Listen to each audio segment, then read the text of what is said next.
Welcome to QK news. ముందుగా headlines చూద్దాం. ముఖ్యమంత్రి చంద్రబాబు అధ్యక్షతన రాష్ట్ర కేబినెట్ సమావేశం. 80కి పైగా కీలక అజెండా అంశాలకు ఆమోదం అవకాశం. పెట్టుబడులు, పరిశ్రమల ప్రోత్సాహంపై కీలక నిర్ణయాల దిశగా ప్రభుత్వం.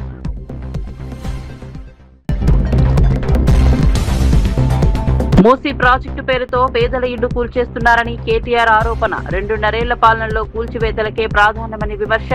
తుగ్లక్ పాలనలా వ్యవహరిస్తున్నారని రేవంత్ ఘాటు వ్యాఖ్యలు. అభివృద్ధి పేరుతో ప్రజలను ఇబ్బందులకు గురి చేస్తున్నారన్న కేటీఆర్. బసవతారకం ఆసుపత్రి సేవలను ప్రశంసించిన వెంకయ్య నాయుడు. తక్కువ ఖర్చుతో నాణ్యమైన వైద్యం అందిస్తున్నారని కొనియాడిన వెంకయ్య. బాలకృష్ణ బ్రాహ్మణి సేవాభావాన్ని అభినందించిన మాజీ ఉపరాష్ట్రపతి.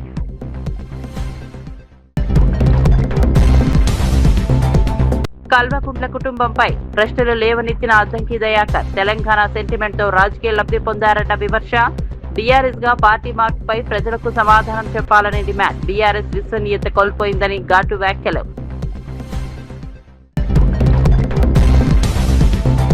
జగన్ పై తీవ్ర విమర్శలు చేసిన మంత్రి నిమ్మల రామానాయుడు. రాష్ట్రంలో వివాదాస్పద వ్యాఖ్యలు రాజకీయ సంస్కృతి తీసుకురావాలని ప్రయత్నమన్న ఆరోపణ. చంద్రబాబు, పవన్ కలిసి అభివృద్ధికి కృషి చేస్తున్నారన్న మంత్రి.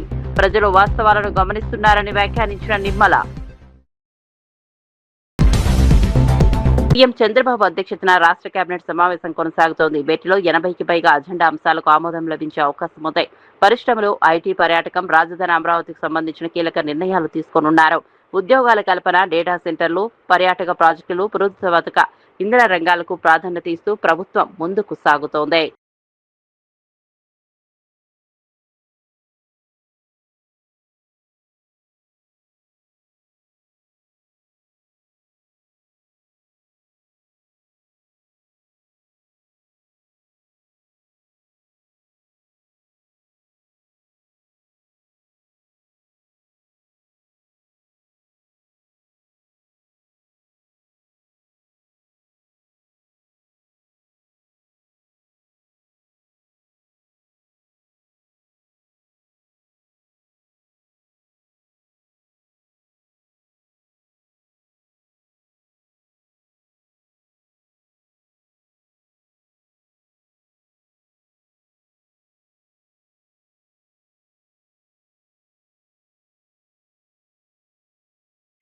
ఇక వార్త వివరాల్లోకి వెళ్తే, విజయవాడ కృష్ణాలంక సిఐ నాగరాజుకు మద్దతుగా అజిత్ సింగ్ నగర్ లో ఉద్రిక్త పరిస్థితులు నెలకొన్నాయి.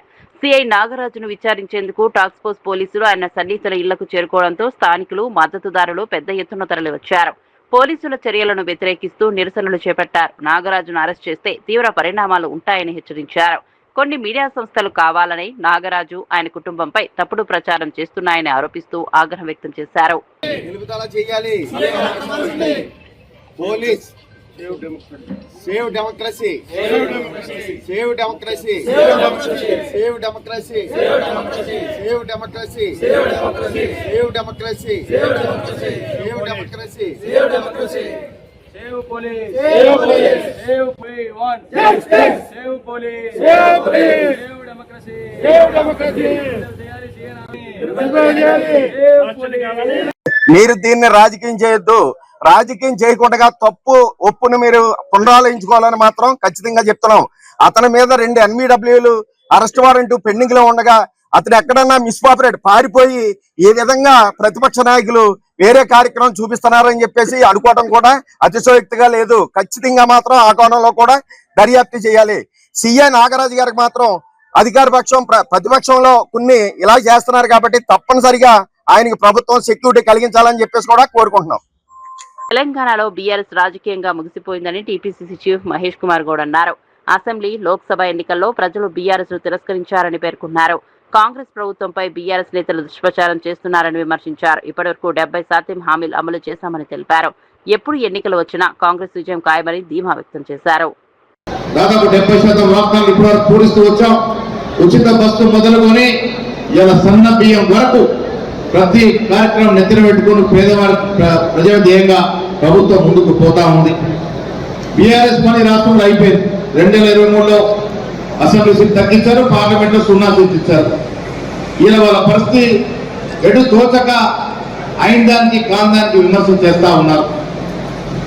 ఇలా ఊర్లో పర్యటన బయలుదేరారు. కేటీఆర్ ఒక దిక్కు, హరీష్ రావు దిక్కు. చేస్తుంది ఏంటి అంటే ప్రభుత్వాన్ని బద్నాం చేసే కార్యక్రమం తప్ప ఇంకేమీ చేయట్లే.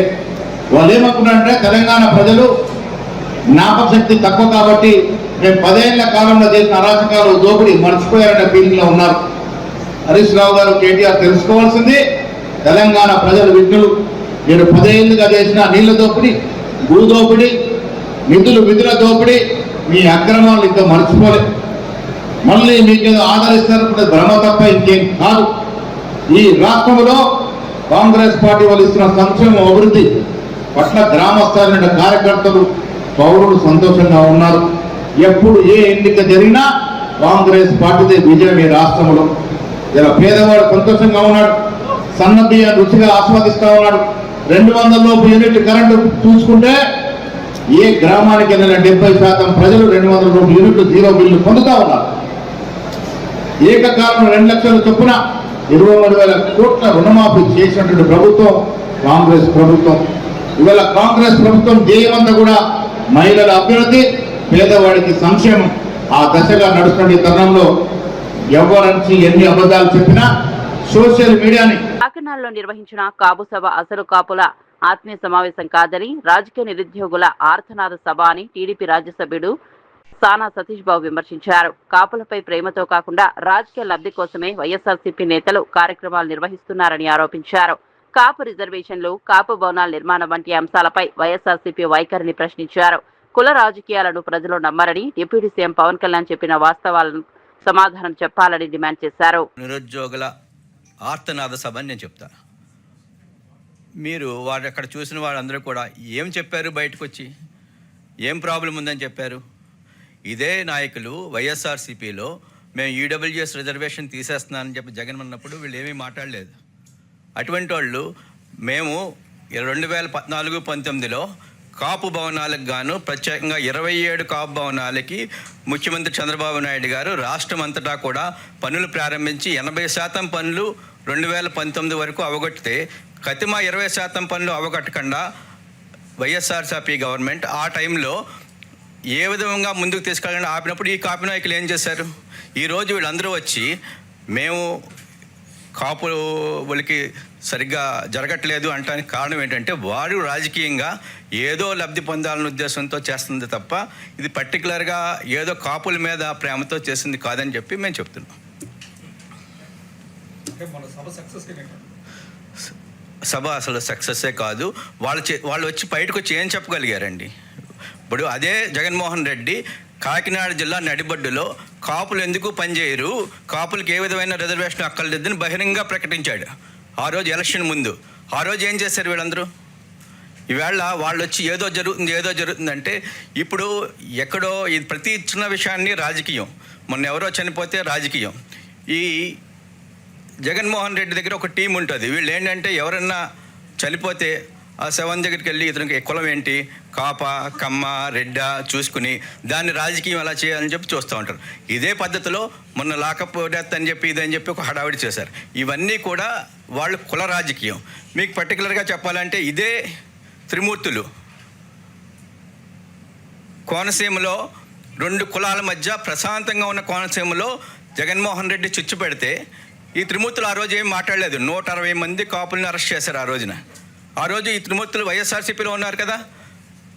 ఆ 160 మంది గురించి ఏమన్నా పోరాడా? ఈవేళ తెలంగాణ ఐటీ పరిశ్రమల శాఖ మంత్రి శ్రీధర్ బాబు ఢిల్లీలో కేంద్ర మంత్రి పీయూష్ గోయల్తో సమావేశమయ్యారు. తెలంగాణ రైజింగ్ విజన్ 2047 ప్రణాళికలో భాగంగా రాష్ట్ర అభివృద్ధికి అవసరమైన పలు ప్రాజెక్టులపై చర్చించారు. జహీరాబాద్లో లాజిస్టిక్ హబ్, మనోహరాబాద్లో multi modal logistics park, plug and play industrial పార్కులు, ఏరో డిఫెన్స్ కారిడార్ కు ఏర్పాటుకు కేంద్రం మద్దతు ఇవ్వాలని కోరారు. ఈ మేరకు వినతి పత్రం సమర్పించారు. First of all, we thanked him and also the central government for extending all the full cooperation in regarding to the National Industrial Smart project, which has been sanctioned and which has put to ground. And there are a couple of issues we have reflected to Honorable Minister Goyal Saab in terms of this smart industrial city project which is coming up, and there is a scope for building an international logistic hub there. And secondly, in terms of creating multi-modular parks, central government has to come and aid with us, as Telangana is industrially very progressively moving forward, and we are shaping our economy to make it 1 trillion economy by 2034, and by 2047, when we complete 100 years of independence, when we are thinking of making our economy a 3 trillion economy, contributing 10% of what central government is trying to achieve. In this process, the industry department, where industry not only in one sector of the economy, industry in all sectors of economy has to improve. For that, we, requested central government, especially the Piyush Goyal ji, as commerce would dictate the things for tomorrow. We have told that Telangana as a progressive state, we need all the required assistance from the central government.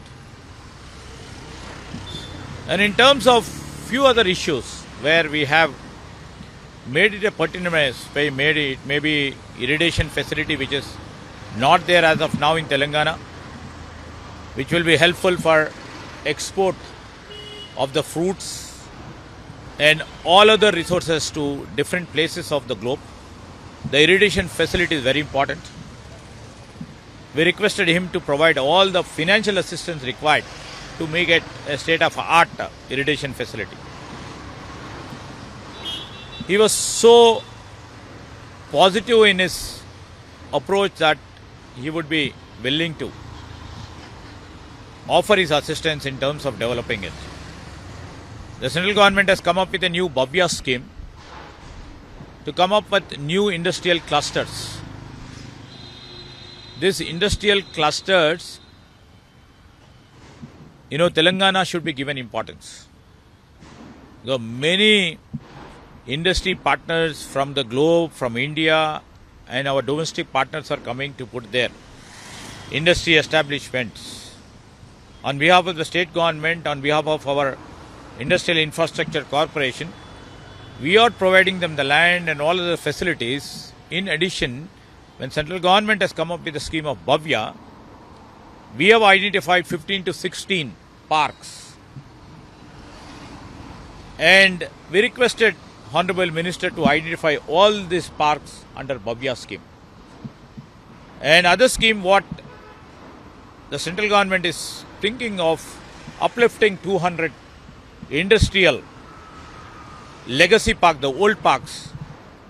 And we requested him, there are many old parks which needs more facilities to make it state of art. So we requested him, when the policy gets rolled, the center has to look forward to do these parks, the legacy parks. Anakapalli జిల్లా పరవాడ మండలంలోని pharma ప్రమాద స్థలాన్ని MLA Panchakala Ramesh Babu పరిశీలించారు. ప్రమాదానికి గల కారణాలపై అధికారులను అడిగి తెలుసుకున్నారు. బాధ్యులపై కఠిన చర్యలు తీసుకుంటామని స్పష్టం చేశారు. బాధిత కుటుంబాలకు అండగా ఉంటామని హామీ ఇచ్చారు. భవిష్యత్తులో ఇలాంటి ఘటనలు పునరావృతం కాకుండా చర్యలు చేపట్టాలని అధికారులకు సూచించారు. వీడియో చూశాను, వాటర్తో చేస్తున్నారు, డెడ్ బాడీ కనబడుతుంది.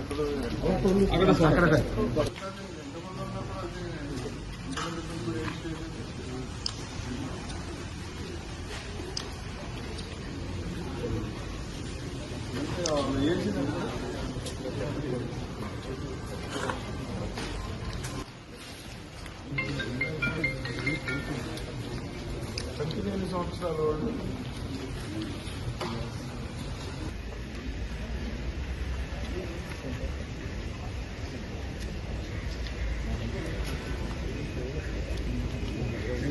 నిమ్మల రామానాయుడు వైఎస్ఆర్సీపీ అధినేత జగన్ పై తీవ్ర స్థాయిలో విమర్శలు చేశారు. రాష్ట్రంలో వివాదాస్పద సంస్కృతిని తీసుకురావాలని జగన్ ప్రయత్నిస్తున్నారని ఆరోపించారు.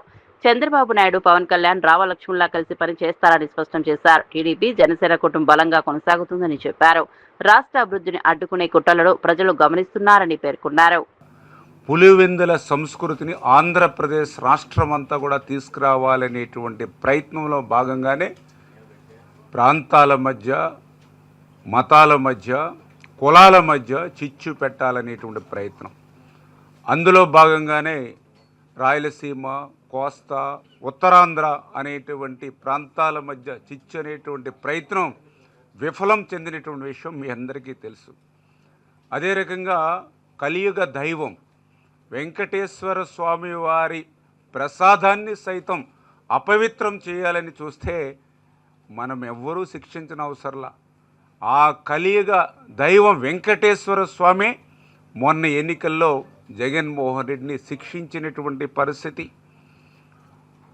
ఏదైతే ఫాస్టర్ ప్రవీణ్, కడప ఫాస్టరు అభినయ్, ఇటువంటి వారిని అడ్డు పెట్టుకుని మతాల మధ్య చిచ్చు రాజేసి చలి కాసుకోవాలనేటువంటి జగన్మోహన్ రెడ్డి ప్రయత్నం కూడా నాశనం చేస్తున్నటువంటి జగన్మోహన్ రెడ్డి యొక్క కబంధ హస్తాలు, ఆయన యొక్క వైఖరిని వేళ గుర్తుపెట్టుకోమని తోటి కాపు సోదరులను కూడా మీ ద్వారా కూడా తెలియజేసుకుంటూ ఉన్నా.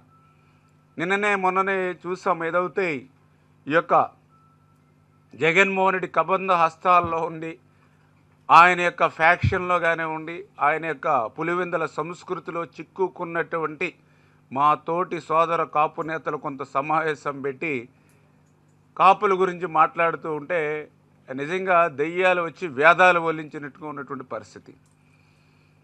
ఆ రోజు ఏదైతే కాపులకి 5% మరి ఈడబ్ల్యూ రిజర్వేషన్ ఆ రోజు మరి చంద్రబాబు నాయుడు గారు EWS economically weaker sections 5% reservation ఆ రోజు చంద్రబాబు నాయుడు గారు ఇస్తే దాన్ని ఏకపక్షంగా 2019లో జగన్మోహన్ రెడ్డి అసెంబ్లీ సాక్షిగా రద్దు చేస్తే కొత్తగా మీరు రిజర్వేషన్లు ఇవ్వాల్సిలా ఉచ్చనిటువంటి రిజర్వేషన్లు కూడా రద్దు చేస్తే ఆ రోజు ఎందుకు మీ నోర్లు మోగబోయాయి? ఎందుకు మీరు వెళ్ళి తాడేపల్లి రాజప్రసాదం తలుపులు కొట్టి అడగలేదు? ఎందుకు ఆ రోజు మీరు మీటింగులు పెట్టుకోలేకపోయారు? అంటే చంప ఏమన్నా చెల్లుమనిపిస్తారని ఏదైనా భయపడ్డారా ఏంటో మాకు అర్థం కానిటువంటి పరిస్థితి. ఎందుకంటే రిజర్వేషన్లు కాపులకి అనేది ఈరోజు కాదు, దగ్గర 30-40 సంవత్సరాల నుంచి వాళ్ళు అడుగుతున్నటువంటి కళ. ఎందుకంటే మనం కూడా చూసాం ఆ రోజు చరిత్రలో బ్రిటిష్ వారి కాలం నుంచి కూడా కాపులకు రిజర్వేషన్లు ఉంటే Basavatarakam Indo American cancer hospital silver Jubilee వేడుకల్లో నందమూరి బాలకృష్ణ భావోద్వేగ ప్రసంగం చేశారు. తన తల్లి బసవతారకం క్యాన్సర్తో చేసిన పోరాటాన్ని గుర్తు చేసుకున్నారు. పేదలకు నాణ్యమైన క్యాన్సర్ చికిత్స అందించాలనే లక్ష్యంతో ఆసుపత్రి ఏర్పాటైందన్నారు. ప్రస్తుతం ప్రతిరోజు 35 నుంచి 40 శస్త్రచికిత్సలు నిర్వహిస్తూ వేలాది మందికి ఆశాకిరణంగా నిలుస్తోందని తెలిపారు. Every single day our team performs 35 to 40 complex surgeries. More than 200 patients receive chemotherapy daily. And our radiation oncology services treat nearly 500 patients a day, making it one of the highest volumes in the country. Over the years, more than 3.75 lakh patients have received treatment here. But let me say this honestly, we have never measured our success in numbers. The true measure of the institution lies in movements. A child who once walked into the hospital with fear walks out with a smile. A child, and the smile is not just a smile. It is a family breathing again. It is fear turning into courage. It is life finding its way back. Our journey has also been strengthened at critical moments by extraordinary support. The Sri Dorabji Tata Trust timely contribution in 2005 because of our the combined state chief minister intervention, chief minister his intervention, Mr. Nara Chandrababu Naidu Garu and the MP lads gave immense movements to our growth, enabling us to build advanced radiation facilities and establish our own our bone marrow transplantation program, which was the first in South India, in India.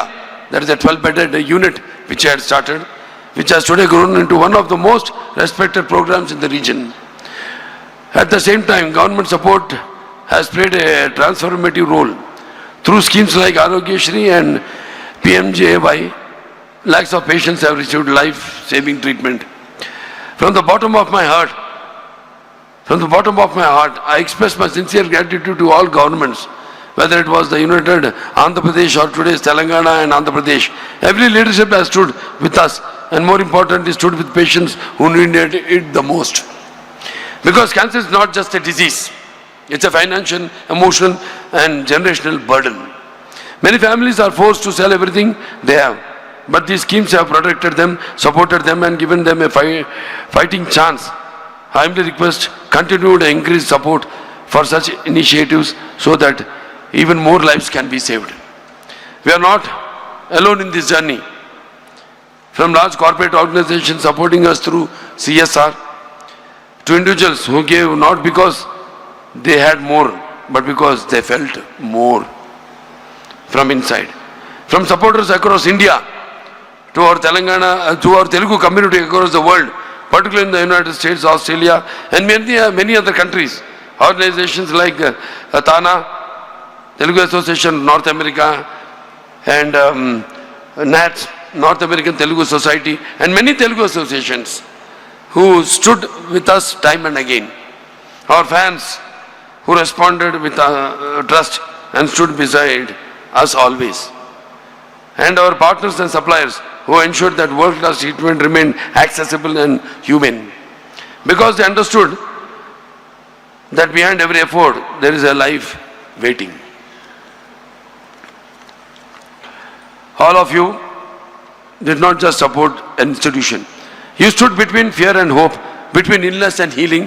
Working president KTR presentation పై Congress MLC Addanki Dayakar తీవ్ర స్థాయిలో స్పందించారు. కల్వకుంట్ల కుటుంబానికి తెలంగాణతో అసలు ఏం సంబంధమని ప్రశ్నించారు. Telangana sentiment తో రాజకీయాలు చేసిన కేసీఆర్ కుటుంబం టీఆర్ఎస్ ను బీఆర్ఎస్ గా ఎందుకు మార్చిందో చెప్పాలని డిమాండ్ చేశారు. ప్రజలకు సమాధానం చెప్పాల్సిన బాధ్యత బీఆర్ఎస్ నేతలపై ఉందన్నారు. రాజకీయం ప్రతిపక్ష నాయకుడు లేడేంది అంటే రాడు అని అంటారు.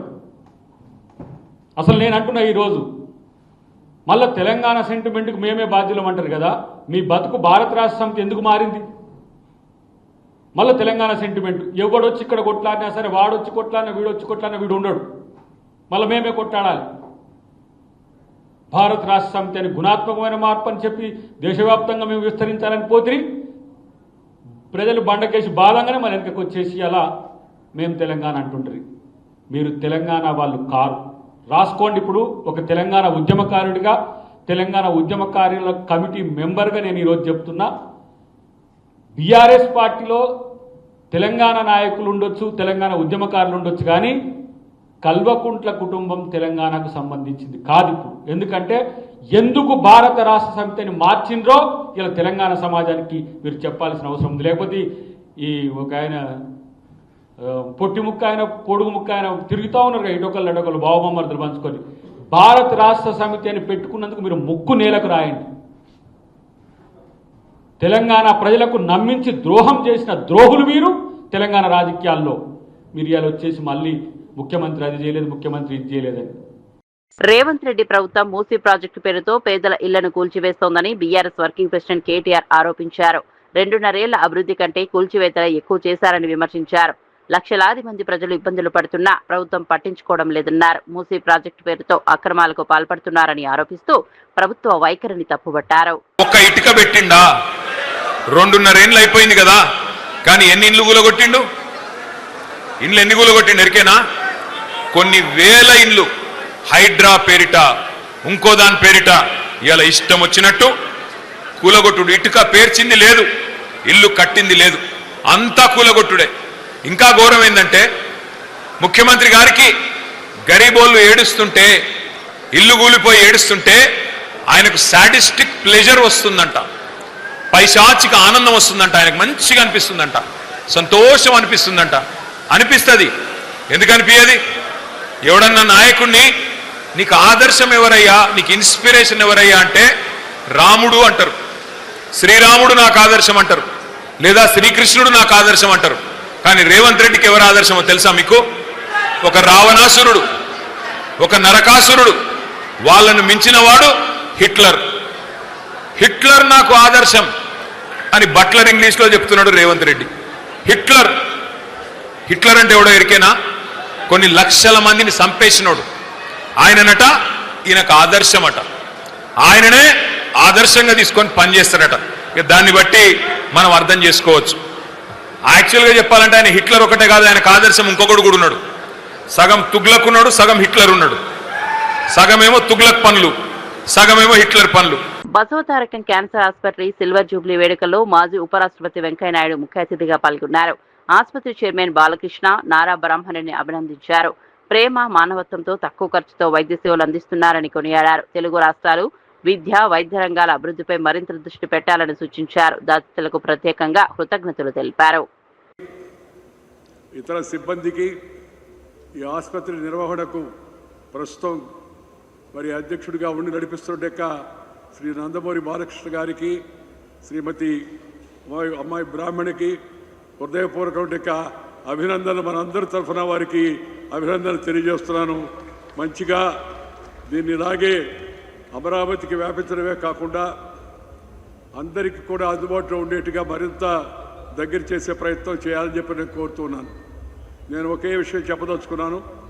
ఒకటి, దేశవ్యాప్తంగా జీవన శైలి, లైఫ్ స్టైల్ చేంజెస్ కారణంగా ఇందాక అమ్మాయి అనుప్రియ పటేల్ చెప్పినట్టుగా మన జీవితంలో, మన జీవన శైలిలో వస్తుండే మార్పుల కారణంగా ఈ రాచపుండు, క్యాన్సర్ రాచపుండు అంటారు, మనం నిదానంగా తెలుగు మర్చిపోతూ ఉన్నాం. ఇందాక మన శ్రీ చంద్రశేఖర్ గారు, మంత్రి గారు మాట్లాడుతూ ఉంటే నాకు చాలా సంతోషం వేసింది. ఇంత అమెరికాలో ఉండి ఇంత అద్భుతమైన తెలుగు భాషా పరిజ్ఞానం, విజ్ఞానమే కాకుండా పరిజ్ఞానం కూడా కలిగి ఆ భాషా మాధుర్యాన్ని మనకు వినిపిస్తూ ఉంటే నాకు మనసులో ఎంతో సంతోషం కలిగింది. ఇవాళ ఈ యొక్క శ్రీమతి బసవతారకం క్యాన్సర్ హాస్పిటల్కి మొదట విరాళాలు ఇచ్చిన వాళ్ళందరినీ కూడా నేను హృదయపూర్వకంగా పేరు పేరున అభినందిస్తున్నాను. అలాగే శ్రీ పోలవరపు రాఘవరావు గారు, శ్రీమతి పోలవరపు తులసి గారు మొట్టమొదటి ఆ రోజుల్లో రామారావు గారి హయాంలో ఈ ఆసుపత్రికి వారు ముందుకు వచ్చి సహకరించారు. ఇప్పుడు దేవయ్య గారు వారి సతీమణి ఇప్పుడు మనకు మళ్ళా వారు కూడా ఈ యొక్క సహాయం చేసే బృందంలో చేరారు. వీళ్ళందరికీ హృదయపూర్వక అభినందనలు తెలియజేస్తున్నాను. నేను ఈ ఆసుపత్రికి అప్పుడప్పుడు వెళుతుంటాను, నా కోసం కాదు, ఇతరులు పేషెంట్లు వస్తే తెలిసిన వాళ్ళైతే, మరింత దగ్గర వాళ్ళైతే తీసుకెళ్ళడం కోసం. డాక్టర్ సెంధిల్ రాజప్ప గారు, డాక్టర్ సుబ్రహ్మణ్యేశ్వరరావు గారు, డాక్టర్ కృష్ణయ్య గారు, అలాగే వీరి సిబ్బంది అంతా కూడా అద్భుతమైనటువంటి సేవలు అందిస్తున్నారు. అన్నిటికన్నా ముఖ్యంగా కావాల్సింది ఏంటంటే, మన పెద్దలు చెప్తూ ఉంటారు, వైద్యం, విద్య ఈ రెండు కూడా ఒక మిషనరీ స్పిరిట్తో పనిచేయాలని. It's a mission with passion for the sake of nation. No omission, no commission and no remission. It should be like a mission. ఈ మిషనరీ జీల్తో ముందుకు ఈ ఆసుపత్రిని తీసుకెళ్తున్నందుకు వారి వైద్య బృందాన్ని అందరినీ కూడా నేను హృదయపూర్వకంగా మరొకసారి అభినందిస్తున్నాను. ఆఖరిగా ఒక మాట చెప్పి ముగిస్తాను. ఇందాక మంత్రి గారు చెప్పినట్టుగా దేశవ్యాప్తంగా ప్రజలందరికీ ఈ క్యాన్సర్ టెస్టులు చేయించడం అవుతుందో అది ప్రభుత్వ కర్తవ్యంగా కేంద్రము, రాష్ట్రము ఇద్దరు కూడా ప్రాధాన్యతలో అందరికీ ఈ పరీక్షను తప్పనిసరిగా నిర్వర్తించేట్టుగా చూడవలసిందిగా నేను కోరుతూ ఉన్నాను, సలహా ఇస్తున్నాను. నేను ఎప్పుడు చెప్తూ ఉంటాను, ఈ ఉచితాలు వద్దయ్యా, అరుచితాలు అయిపోతాయి, కానీ విద్య, వైద్యము ఈ రెండింటికి ఉచితంగా ఇవ్వండి, సామాన్య జనం అంతా కూడా బాగా లాభపడతారు, ఉపయోగపడతారని చెప్పని వాటి విషయాలపై దృష్టి సారించి ఇలాంటి ప్రజోపకరమైన యొక్క వైద్య ఆరోగ్య సౌకర్యాలను అత్యాధునిక పరిజ్ఞానంతో మరి సాంకేతికమైన యొక్క మార్పులతో కూడా కలిపి జనానికి అందించేందుకు రెండు రాష్ట్ర ప్రభుత్వాలు, ఇటు తెలంగాణ అటు ఆంధ్ర ప్రభుత్వాలు కూడా ముందుండి చొరవ తీసుకోవాలని కోరుతూ శ్రీ నరేంద్ర మోడీ గారి నాయకత్వాన దేశవ్యాప్తంగా దీన్ని ఒక మిషన్ లాగా చేపట్టారు. ఆ మిషన్లో మనందరం కూడా భాగస్వాములై ఆరోగ్య భారత నిర్మాణకు సహకరించవలసిగా కోరుతూ మీ అందరి సెలవు తీసుకుంటూ నమస్కారం. జై హింద్. ఈ బులెటిన్ విశేషాలు చూస్తూనే ఉండండి.